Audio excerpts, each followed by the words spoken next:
Hello and welcome to CrossTalk, where all things are considered. I'm Peter Lavelle. How should we characterize events playing out in Ukraine? A legitimate democratic movement or a small number of highly motivated radicals forcing violent regime change? Is this movement as peaceful as Western media claims? And is Ukraine hopelessly divided, West against East?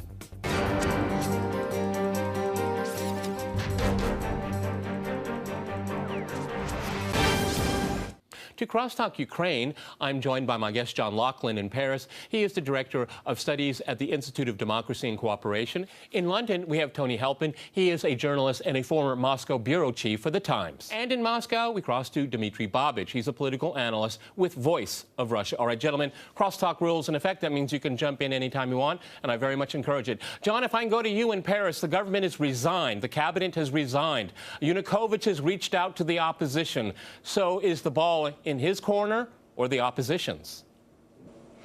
Well, in a sense, it's in the opposition's, because they have been making the running in this. As you said in your question, they have, or you implied anyway in your question, they have shown extreme violence, the opposition. They have shown themselves to be very radical. They've demanded, of course, the resignation of the president, which they haven't yet obtained. And the government, for the most part, has responded with proposals of compromise. The earlier proposals to appoint one of their members as prime minister was rejected, and now the compromise has taken a different form and has included, of course, as you know, the repeal of certain laws. I think it is in their ball, although the ball is in their court. But at the same time, what strikes me in this whole affair is how incredibly weak and fragile the Ukrainian state obviously is. We had demonstrations here in Paris on Sunday demanding the resignation of the French president. And the idea that those demonstrators, who were about 16 or 17,000, could have left the authorized demonstration place and gone and occupied the Ministry of Agriculture nearby is completely incredible. And the fact that the demonstrators were able to occupy that ministry on Friday and then the Ministry of Justice the day before yesterday shows that this state is a state which really is extremely fragile indeed. Tony, how do you reflect upon that? Because Yanukovych, for better or worse, he's making compromises. He did over the weekend. It was rejected by the opposition. I mean, what more do they want? After all, Mr. Yanukovych is democratically elected and recognized by Western capitals and everyone else in the world. The electorate spoke. Why do they need him removed now? Well, I think it has to be recognized that the trigger for this latest round of the crisis, which has been going on already for more than a couple of months, was the passing of these repressive laws on January the 16th, which have now been repealed in a hurry today. And the reason those laws have been repealed is because of the reaction it produced from people on the streets. They were designed specifically to criminalize people who had until that point been demonstrating peacefully for the most part. Tony, but does that justify the violence? Did that justify the violence on the part of the protesters later? Did that justify violence? No, violence is deplorable, but when you're in a revolutionary situation, it's inevitable that extremists get attracted to large-scale demonstrations. And the responsibility for creating that situation, unfortunately, lay with the government and President Yanukovych, who ramrodded these laws through Parliament in a matter of a few minutes, without debate, with very questionable voting procedures, which had been introduced only 2 days prior. If the democratic path had been closed, as it was, to the demonstrators and to the opposition, they're left with only one response, which is to take to the streets, and unfortunately that's what happened.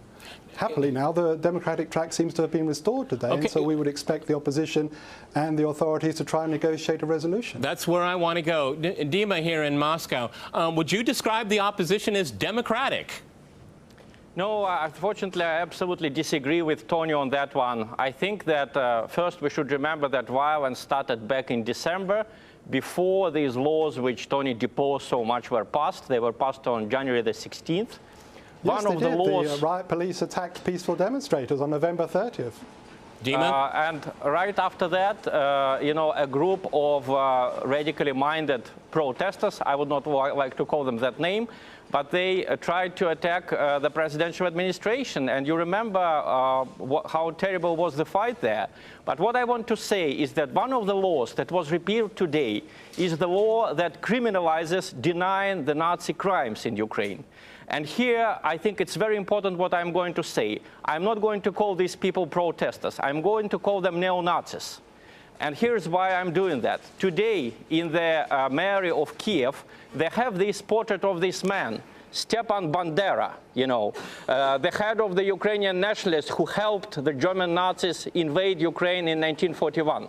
I have in my hands, this is a magazine. This is not a Russian magazine. This is a Polish magazine. It shows Mr. Bandera's face, and it says, Bandera, a regular terrorist. Bandera and his men killed thousands of Jews, Poles, Russians in Ukraine.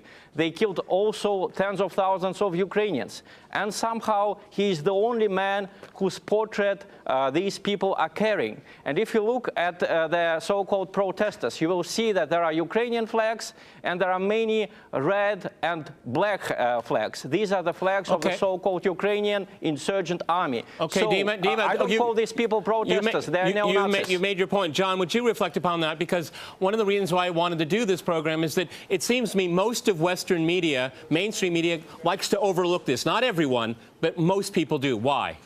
Well, because the so-called pro-European Nazis are pro-Europeans, and that's what counts. I mean, Dmitry is quite right to draw attention to the ideological soil in which a part of the opposition movement in Ukraine has grown, and there is absolutely no doubt, and I know this through direct experience, that part of it is rooted in nationalism. But there is violence, I think, in the DNA of the Ukrainian opposition more profoundly. After all, Mr. Klitschko's party is called Punch. Udar in Russian means punch in Ukrainian as well. He is a boxer, and he has now presented himself onto the political scene, but clearly as a man who wishes to embody still as a politician the kind of violence that he practiced when he was a boxer. I think when such situations escalate, there's always the question of who started it. Did the police start it on the 30th of November, or did the demonstrators? I've certainly seen plenty of videos of demonstrators attacking the police with incredible brutality, including, of course, pictures of police being burned. And those videos date from back in December, as Dmitry said. But ultimately, I think the fault, if you like, the political fault, because after all, a situation on the street can explode at any time, does lie with the European Union. When the Ukrainian opposition back in September last year decided to include the Svoboda, the extreme right-wing Svoboda party, in its ranks, the European Union turned a blind eye, even though it must have perfectly well known that these people are the same kind of people that they attack as fascists when they're in Hungary or in France. And the European Union, because of its geopolitical agenda, turned a blind eye to that and has ever since, as I say, given indirect support at least to the kind of violence that we've seen on the streets. And that is extremely regrettable, because I think the real danger is the breakup of Ukraine itself. Okay, we'll get to that point, and we'll get to that point soon enough. Tony, can I go to you? Because, again, I mean, in the information age, you can see a lot of different videos, okay? And we all in media know that you can make things or give a certain spin to it. But looking at a lot of those videos here, when I look at the protesters, I see rioters. I don't see democracy. I see a lot of really negative symbols from the past, and Dima Babich on the program has mentioned it. How do you reflect upon that? Well, I'm curious about Dima's argument. Is it your contention, Dima, that everybody on the streets of Kiev and other cities are part of some grand fascist conspiracy? I mean, it simply isn't the case. I can respond. Euromaidan came into being. Okay, he has these people, a lot of them are holding slogans. Ukraina понад усё. That means Ukraine is above all. This is a translation of the German Deutschland über alles. When you see a slogan like that and you are a normal person, you leave, even if you don't like the government. Okay, you don't stand under such you slogans. made your point. Go ahead, Tony, continue, please. All kinds of people can chant what they like, but the contention that you put forward is that these people are neo-fascists. It's clearly not the case. The Euromaidan began as a protest against the about-turn of President Yanukovych in a matter of days, from deciding to sign the association agreement with the European Union to rejecting that agreement without preparing in any way his electorate. Therefore, he got a response from those who were unhappy with that decision.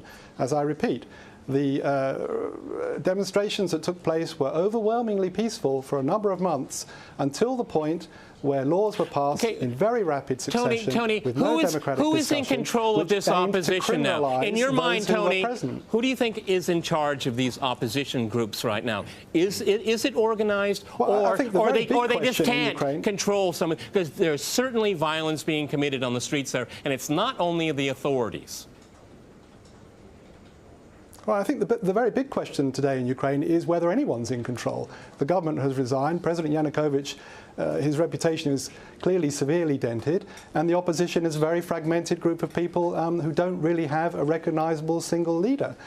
The way forward in those circumstances, and it's one of the opposition demands, is to put the decision to the people to elect their leaders.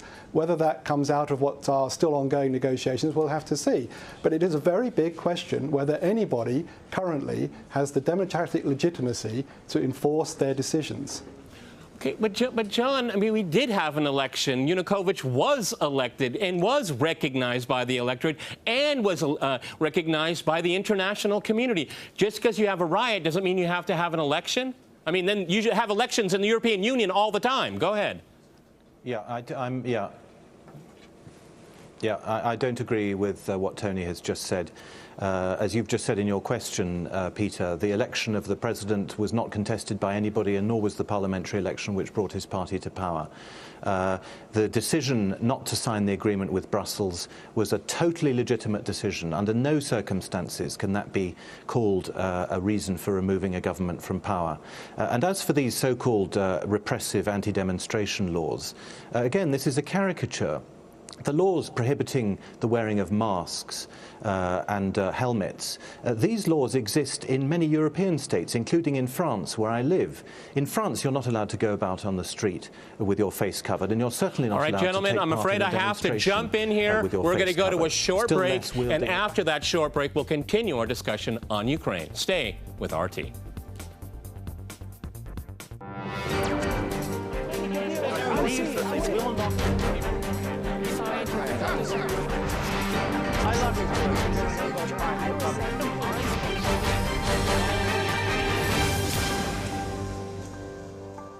Welcome back to CrossTalk, where all things are considered. I'm Peter Lavelle. To remind you, we're discussing the ongoing crisis in Ukraine.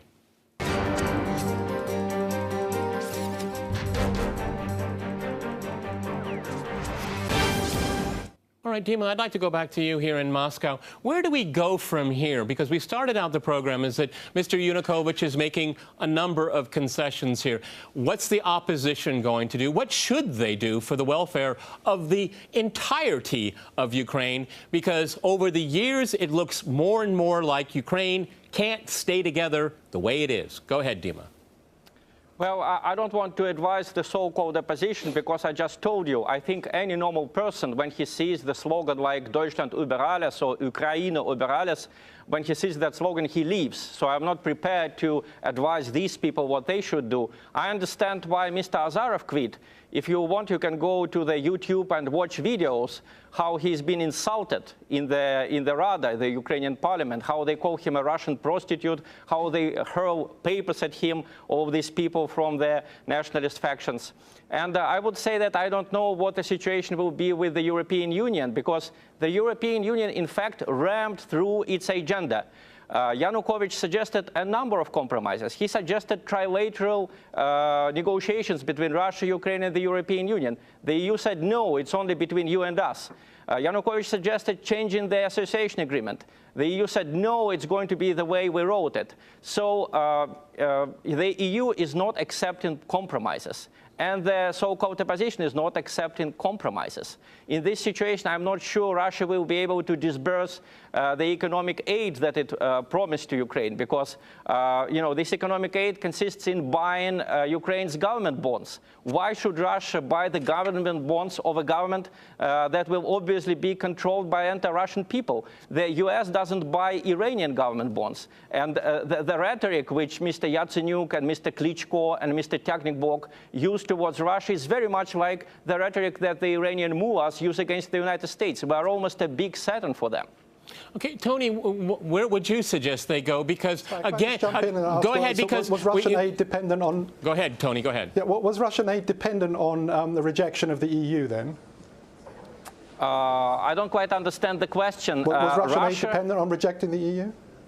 Well, you just said that Russia may now rethink its aid.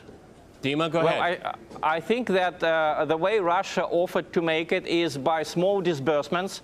The first disbursement is supposed to be 3 billion euros. It was not made dependent on the inclusion or not inclusion of Ukraine in this association agreement, but it's a goodwill of Russia. If Ukraine changes its government, if there is a coup d'etat, in fact, I think it's a coup d'etat in Ukraine, then why should Russia respect the agreements that were made with a government that doesn't exist anymore? John, this is where, exactly where I want to go in this program, because it looks like, irrespective of how you feel about Mr. Yanukovych, is that, with the firing or the resignation of the government here, I mean, what is his political calculus here? Because the liberals in Kiev hate him. They've always hated him, okay, always. But what about his base in the east? Because is he decisive, indecisive? Does he have a plan? Because if you look at the way he dealt with the association agreement, one way you could look at it is that he made an abrupt decision, or if you step back and say, this guy was a smart guy because he played both sides against the middle and won, at least at the time. John, go ahead. Yeah, I think that's a pretty optimistic spin to put on it. I think it was a pretty badly managed decision, even if I can see why he took it. I think he should have, as Tony said earlier, he should have prepared his electorate longer, and he shouldn't have withdrawn his signature at the very last minute. But rationally, you're right. The decision would certainly, if he had signed the agreement, would have led to Ukraine's collapse. I think Yanukovych is quite a weak leader, as I said in my first remarks, and I think he presides over a very weak state. And ultimately, I think that these problems are, to some extent, intractable. They're intractable because Ukraine, unlike all the other post-Soviet states, has absolutely no national basis on which to construct a state. When the Soviet Union collapsed in 1991, all the Soviet republics found themselves in front of a fait accompli, which was that they needed to set themselves up as states, even though many of them had never tried or sought for independence. And that was certainly the case of Ukraine. In the case of nearly all the other states, they have had some national basis, however artificial and however unpleasantly manipulated, on which to create a state. And that has not been the case with Ukraine, which doesn't have a national basis on which to create a state. Add to that the fact that it has this extremely weak geopolitical position, comparable perhaps to the traditional position of Poland between two great powers, Poland traditionally between Germany and Russia. Ukraine now, in a sense, has inherited that unfortunate geopolitical position. And the result is that when, as has happened, the European Union sets about on a very expansionist political agenda, geopolitical agenda, the Ukraine ultimately has become a sort of battlefield. And I think that these problems will not be resolved until the core problem is rooted out, and that is that the European Union abandons what I regard as a very anti-Russian geopolitical agenda and instead decides to get around a table with Russia to try to reconcile its own customs union with the Eurasian customs union. Tony, you and I have been to Kiev many, many times over the years. I remember meeting you. You were going to the train station here in Moscow, and you were on your way to Kiev. You know both east and west of Ukraine, and we both know they're very, very different places. And every few years, we get this flare-up here. What can be an issue for compromise here? Because I know many, many people that have relatives in eastern Ukraine, and they just don't accept these people in the West. They're characterized very much how Dima Babich on the program has described them here. These are very different places. How do you keep it together? Well, frankly, I don't think you resolve the current crisis in Ukraine by questioning the legitimacy of the Ukrainian state. It is what it is. Everybody living in Ukraine today was born in a country called Ukraine. The way to resolve the crisis that they face is to have elections to create legitimate basis for going further forward in they keep having elections over and over and over again. Well, okay, I mean, this is a fetish. But it doesn't solve problems. It doesn't solve problems. It doesn't solve problems. No, I think it does solve problems, because the striking thing about the current set of protests is that it's not limited to the West. You've seen them going on in Dnipropetrovsk, in Zaporizhzhia, and other cities as well in the north, in Kharkiv and elsewhere. So it's simply not the case that this is the West rising up against the Russian domination in the East. It's people who are fed up with what they perceive to be a corrupt regime who's doing very little to improve their living standards. And people are taking the opportunity, perhaps from the fact that the protest started with a different goal, which was over the European Union Association, but are using that opportunity now to express their own, maybe different discontents. Dima, how do you look at that? This is an Go ahead. I would agree with Tony on many points. I think that we should not question the legitimacy of the Ukrainian state. Different regions of Ukraine have very different historic destinies. Western Ukraine had never been a part of the Russian Empire. It was a part of the Austro-Hungarian Empire, then it became a part of Poland. But there are certain things which are constant. And I think whatever the suffering of West Ukrainians under the Polish occupation and then under the Stalin's rule, when Mr. Bandera, whom I show again, and his men started to cooperate with the German Nazis back in 1939, first against Poland, then against the Soviet Union, they made a pact with the devil. And the problem is that they are the only people in Europe, I mean, if you want political successors, are the only people in Europe who have not repented in any way for their cooperation with the Nazis. Even in Latvia, or in Estonia, or in Finland, people are somehow uneasy about this period of their history. They say we were forced to do it. In Western Ukraine, they say we're proud, everything was done right. And I think before we start to construct anything in Ukraine, or Ukrainians start to construct anything in Ukraine, they should clearly separate themselves from these kind of people. Because these people are not European, they are not Ukrainian, they are in fact unacceptable in any society. And it's a shame that the EU is shutting its eyes on that, and that the huge, I would say the majority of your European press pretends not to notice it. John, the press pretends not to notice it. Again, these are, I mean, Dima is a very good historian. I know him very, very well, and he knows his history well here. And I see these posters also. I hear these chants, and it sends, my hair stands up in the back of my head. I can't believe in 2014 someone is marching in the streets of Ukraine saying these things. With torches, with lighted torches, just like fascists did in 1933. Yeah, and I mean, we had a big demonstration in Paris on Sunday, and the Interior Minister condemned the demonstrators as right-wing and extreme right-wing. And yet the idea that any of them would, for example, hold up a portrait of Marshal Pétain is completely incredible. So we are indeed dealing with a radicalism which has no equivalent, I think, anywhere else in Europe, except possibly in the Baltic states. I would say, on Tony's remark, I would say this. Surely the outcome to the crisis is to have a referendum on the European Accord. After all, that was the issue which triggered the crisis, and that is the issue which the Ukrainian people might be invited to vote upon. The opposition has never, as far as I know, called for such a referendum to be held, because I think it would probably lose it. And precisely what I think has made the situation worse is that the opposition, the opposition parties, have exploited this European issue and turned it into a simple struggle for power. And that is what has radicalized the situation on the ground, and that is what has led to the violence. All right, in all fairness, gentlemen, the best way out we got 30 seconds. We got 30 seconds left. I want Tony to have the last word. Go ahead, Tony. Well, surely any election that was called now for Parliament would effectively be such a referendum, because there would only be one issue. Are you voting for parties that favour reviving the association agreement with the EU, or for parties that wish to establish closer ties with Russia, as Mr. Yanukovych did? That's the nub of the crisis, and I think that would be the centre of any electoral campaign. All right, that's a very good idea. Maybe they'll try it. Gentlemen, thank you very much. We've run out of time. Many thanks to my guests in Paris, London, and in Moscow. And thanks to our viewers for watching us here at RT. See you next time. And remember, CrossTalk rules.